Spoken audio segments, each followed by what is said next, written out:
We're back out here at Eaton at the Lincoln Youth Football Fields, and Lincoln Youth Football has got a great day on tap.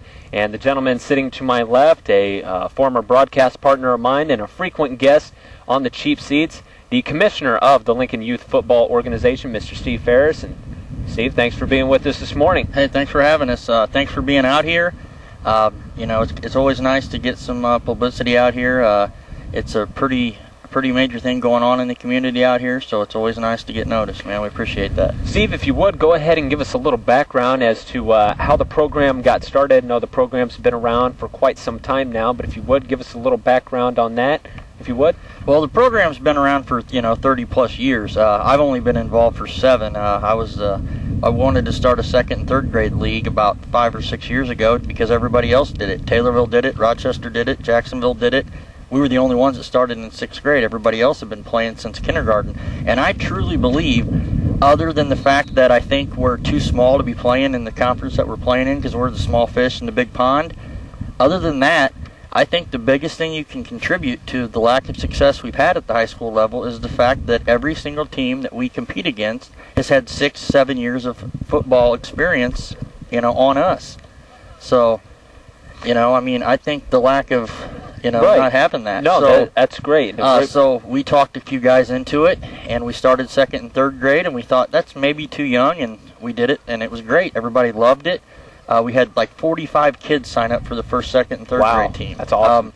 Now I have to have 2 2nd and 3rd grade teams, and I have 27 kids on each. And then we have kindergarten first. We go all the way down to kindergarten now, and it began because I had 10 people call me that were in 1st grade that said, my son wants to play on the 2nd and 3rd grade team. And then the next year I had 5 kindergartners that wanted to play too. So I said, well, why don't we just do a kindergarten 1st grade team? So we did, and my son's on the team.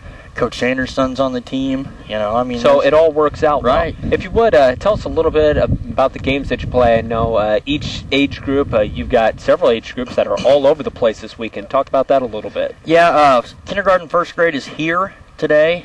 They play Springfield Cowboys. And then 2nd and 3rd grade green is in New Berlin today. 2nd and 3rd grade white is in Williamsville.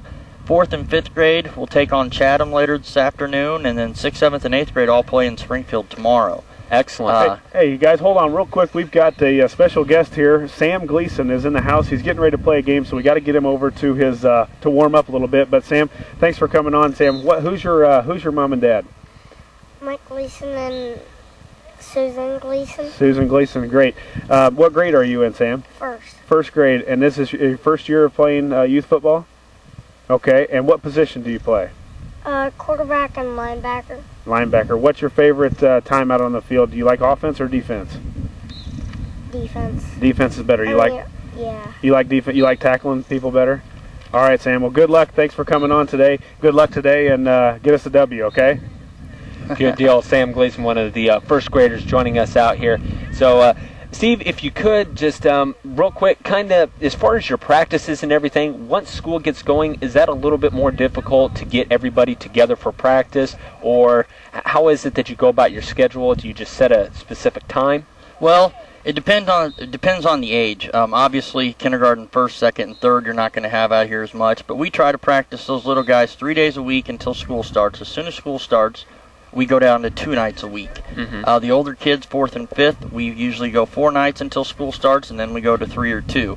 6th, 7th, and 8th grade, they only practice Monday through Thursday. It doesn't matter when it is. They always have the Monday through Thursday.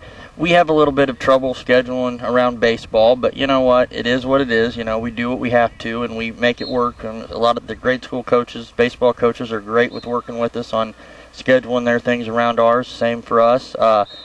But it just all depends. We don't practice on Fridays. When I took over as commissioner last year, the first thing I did was says we're not practicing on Fridays ever unless we're rained out or we have to cancel throughout the week. But Friday is my day. We need one day. Because sure, if I practiced Friday, I'd never have a day off from youth football. Right. People don't understand that. But I go to all the games on Saturday for the younger guys. I coach the 5th grade team. Last year I coached the 6th grade team. My son plays on the kindergarten 1st grade team, and then I try to make all the 6th, 7th, and 8th grade games on Sunday. So if I didn't have that Friday, you know, we'd never have a day off. Well, So. I think that's a great point there, Steve. And also, you want these guys to go out to the high school games. Yes, you know, and those that's- games are on Friday nights, and the reason that you're doing this is in order for them to get acclimated not only to football, but see how well the high schoolers love playing football, and the best way is for them to go out and watch. Absolutely. And I'll tell you what, I don't know, I don't mean to say there's some bad kids running around Lincoln, but there are some juvenile delinquents running around this town, you know. I mean, there's no doubt about it. But you know what?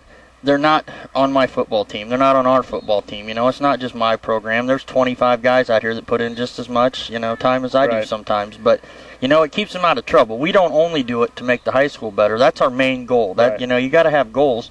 You know, even if you don't reach them, you got to have goals. But, you know, it's to keep the kids involved, gives them something to do, keeps them out of trouble, and, you know, makes them maybe makes them better citizens. It gives them something to do, and you're helping enrich the lives of the kids, just not through sports, but it also makes them better people, and I'm sure their parents appreciate that. Steve, I know you're busy. You got a lot of things on your plate this morning and throughout today. I know you got a lot of games going on. We thank you for having us out here today. I got one thing I want to say real quick, guys. I may need your help on this one. Every year, from now on, Lincoln Youth Football, we have 170 kids in our program this year. That's bigger than any program in Logan County. This year, we're going to do a community project every year. We're going to take the 170 kids and we're going to do a community project. This year, starting on September 10th to September 18th, we're doing a food drive for the the Lincoln Food Bank, and we want to fill a semi-trailer. Yes. And a lot of people look at me like I'm crazy, but I think we can do it. I want to have, you know, the opposing teams I've contacted when they come here on the weekend, they're going to bring, you know, some non-perishable items. So I wanted to get that out there. But starting on the 10th of September and running till the 18th, we are going to try and do a food drive. But that's something we want to do, and I want some ideas from the community for next year. You know, what can we do to help this community? So Well, I think that's great. Yeah. Now, Steve, for people that have some canned goods and non-perishable items that want to help out the cause, how do they go about it? Just give them to any youth football player? Or? Well, what we're going to do is we're going to be here from 5:30 to 7 every night from starting the 10th to the 18th. You can bring it out here. Yes, we're going to have booths set up at IGA, Kroger's, and Walmart 3 or 4 of those days, so you can just donate there. I'm going to try to get Eaton and their 700 employees involved. We'll